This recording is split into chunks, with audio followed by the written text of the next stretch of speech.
Salut tout le monde et bienvenue dans cette nouvelle vidéo. Aujourd'hui, on va parler de la série Batman Dark City avec les tomes 4 et 5. Alors, c'est plus une vidéo sur le tome 5 qui vient sortir chez nous. Mais j'ai décidé quand même de faire un petit point sur le tome 4 vu que j'en ai pas parlé sur la chaîne. Donc je me suis dit que c'était l'occasion de revenir un peu dessus. Donc Batman Dark City tome 4, globalement qui était plus plaisant que le tome 3. Mais après, c'était pas bien compliqué parce que moi, en ce qui me concerne, j'avais pas du tout aimé le tome 3. Vous pouvez aller voir ma vidéo sur la chaîne si vous voulez plus de détails là-dessus. Mais pour résumer la chose, c'était un crossover inutile, vraiment pénible à lire et qui ne faisait pas avancer l'intrigue globalement. Donc voilà, c'était un peu mon ressenti. Donc forcément, j'allais avec plutôt pas mal. Enfin, j'étais plutôt sceptique avec ce tome 4. Bon, c'était une relecture pour le coup. Là, cette partie-là, je l'avais aussi déjà lu en VO, mais quand je lisais en VO, du coup, j'étais plutôt sceptique. Mais au final, c'était quand même assez plaisant à suivre. Je vais pas vous le cacher. Surtout pour la première partie. En fait, c'est un tome qui va être divisé vraiment en deux arcs qu'on peut bien mettre côte à côte. Le premier qui est dessiné du coup par Jiménez et toujours scénarisé par Chip Darsky, pardon. Et le deuxième qui va du coup nous faire une intrigue qui va à la fois se passer dans le passé et dans le futur, une intrigue qui s'appelle Joker Your One.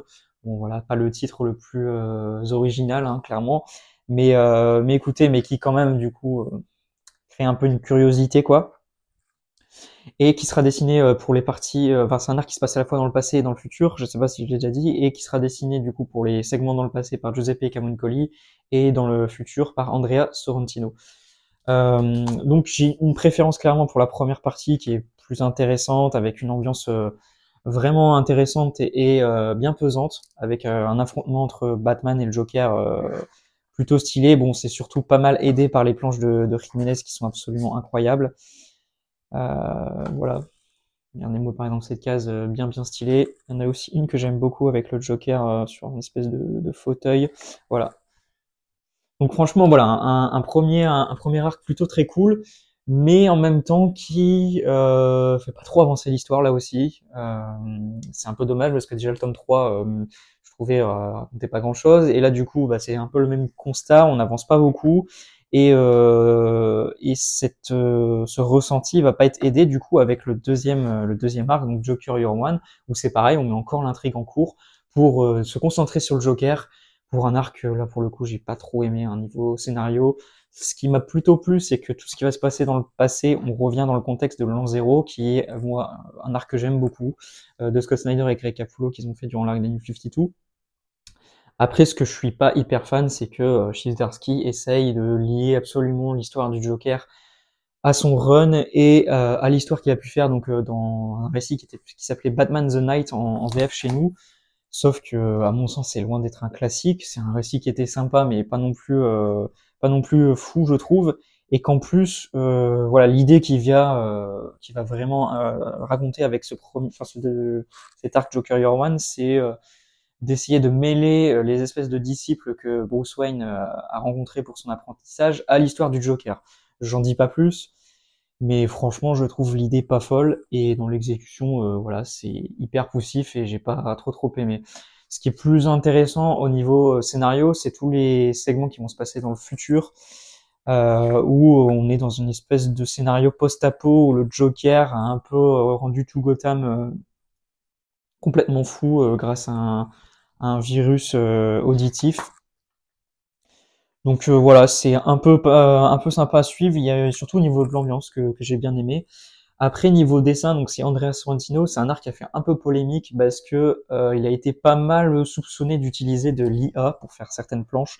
Et je vous avoue qu'effectivement, quand on feuille un peu, enfin quand on voit certaines de ces pages, on peut se poser légitimement la question. Il a pas communiqué à ma connaissance dessus, donc voilà. Donc et puis même voilà, c'est pas son style de d'habitude, je trouve. Et moi, j'aimais beaucoup ce qu'il a fait par exemple sur Green Arrow ou quoi. Et là, je trouve que c'est pas son style de d'habitude. Du coup, je suis vraiment moins fan.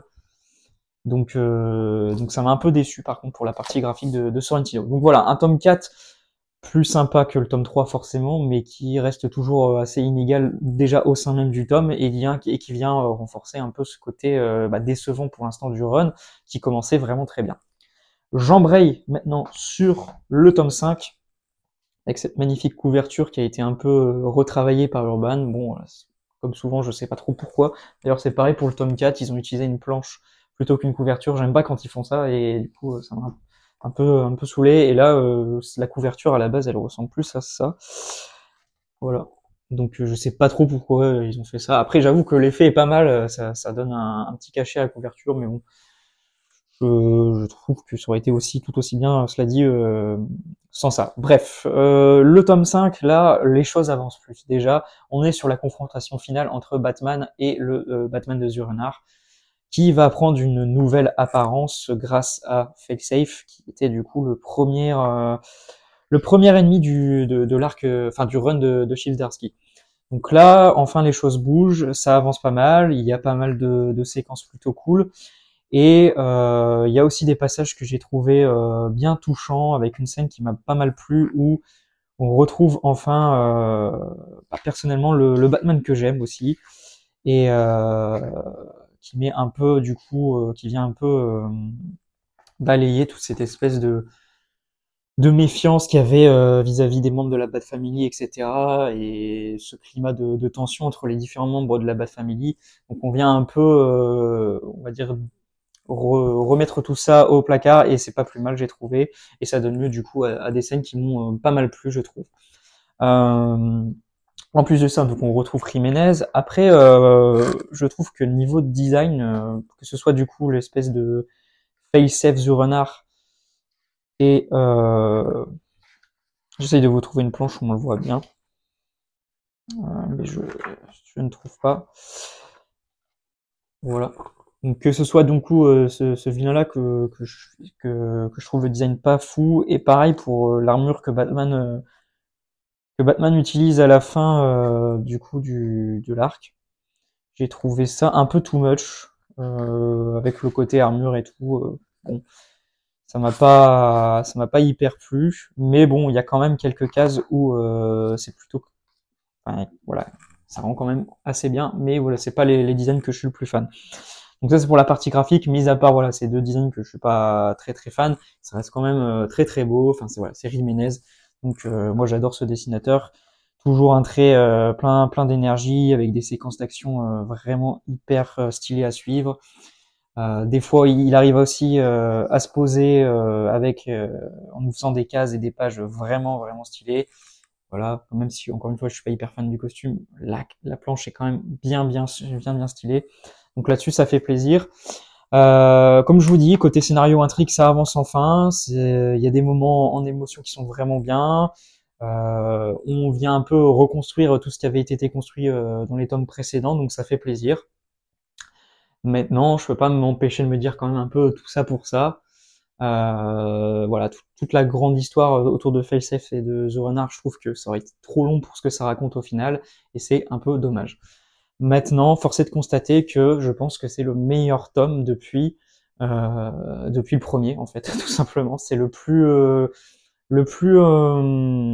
quali, et le plus, on va dire, je trouve que le terme est euh, l'inverse d'inégal, quoi, le plus égal en termes de qualité. Ça se dit pas vraiment, mais je pense que vous avez l'idée de ce que je veux dire, c'est-à-dire que je trouve que voilà, du début à la fin, le tome en termes de qualité, on est sur quelque chose du même niveau, donc ça fait plutôt plaisir, et là en l'occurrence un bon niveau, donc c'est plutôt cool. Il y a un dernier numéro aussi que j'ai adoré au niveau de l'écriture, qui montre vraiment super bien le personnage de Batman, aussi qui, on va dire, explique bien pourquoi la règle de Batman qui ne tue pas est importante, et qui est vraiment un aspect du personnage auquel je tiens beaucoup, et que je suis très attaché. Et du coup, en général, quand les auteurs font des histoires centrées là-dessus, c'est plutôt super. Enfin, quand c'est bien fait, c'est plutôt super à suivre. Et là, du coup, c'est vraiment le cas. C'est un épisode qui est dessiné en deux parties. Alors, il y a des planches de Jiménez, et il y a aussi des planches de Denis Cowan.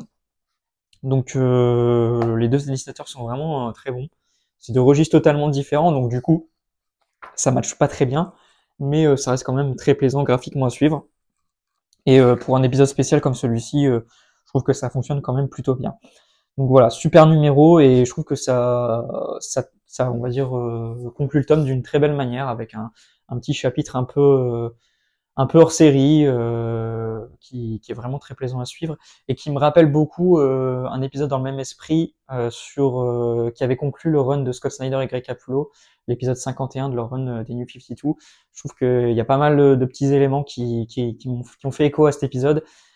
Donc voilà, franchement un épisode très plaisant et qui vient vraiment s'axer sur ce que représente Batman via du coup un criminel, père de famille, qui en face de plein de dilemmes moraux et tout, et qui fonctionne hyper bien. Voilà, donc comme je vous dis, clairement, sûrement le meilleur tome depuis le premier, donc ça fait plaisir et c'est cool quand même que la série arrive encore à proposer quelques trucs bons. Donc je vais continuer. J'attends le dernier tome avec impatience, parce que oui, le prochain sera le dernier. Les tie-in, il y aura quelques numéros, 2 ou 3, qui seront disponibles dans les tomes d'Absolute Power. Et après ça, il y aura un dernier arc qui vient tout juste de commencer en VO, du coup qui sera, je suppose, publié dans le 6e et dernier tome de la série. Voilà, donc pour le coup, je suis plutôt curieux de voir ce que ça va donner, parce que il a un peu conclu toutes ses intrigues en fait dans ce tome-ci. Donc à voir ce qu'il va réussir à faire avec un dernier arc sur la série. Donc voilà, je ferai un bilan complet du run de Zdarsky et de la série Batman Dark City plus tard. Je vais pas le faire dans cette vidéo, mais il y aura quand même quelque chose à dire forcément avec tout ce qu'il y a eu et le côté un peu inégal de la série. Voilà, donc j'espère que cette vidéo vous aura plu. N'hésitez pas à donner votre avis dans les commentaires comme d'habitude. Je serais curieux d'avoir vos retours sur la série, si vous suiviez toujours ou pas, et ce que vous en avez pensé. On se dit à très bientôt pour une prochaine vidéo. Normalement, ça sera la vidéo sur les titres Absolute, avec donc Absolute Batman, Superman et Wonder Woman.